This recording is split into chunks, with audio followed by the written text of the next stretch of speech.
Pemerintah Kota Banda Aceh kembali menerima Piala Adipura dari Kementerian Lingkungan Hidup dan Kehutanan Republik Indonesia. Penghargaan diberikan karena sepanjang 2023 pemerintah Kota Banda Aceh dinilai berhasil dalam mengelola kebersihan dan lingkungan hidup wilayah ibu kota provinsi Aceh tersebut. Piala Adipura ke-11 diterima langsung PJ Wali Kota Banda Aceh Amiruddin di Gedung Manggala Wana Bakti Kementerian LHK, Jakarta Selasa 5 Maret 2024. Dalam kesempatan tersebut, PJ Wali Kota didampingi oleh Kepala Dinas Lingkungan Hidup, Kebersihan dan Keindahan Kota Banda Aceh, Hamdani Basyah.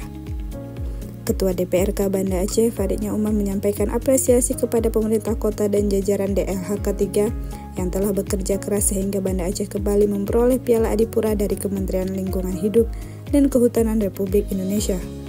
Secara khusus, politisi Partai Keadilan Sejahtera itu juga menyampaikan bahwa keberhasilan tersebut tidak lepas dari kerjasama semua pihak, baik itu legislatif dan eksekutif, juga dukungan sepenuhnya dari masyarakat Banda Aceh, terutama kerja keras dari mereka petugas kebersihan atau pasukan oranye Kota Banda Aceh yang telah bekerja siang malam demi menjaga agar Banda Aceh bersih dan nyaman.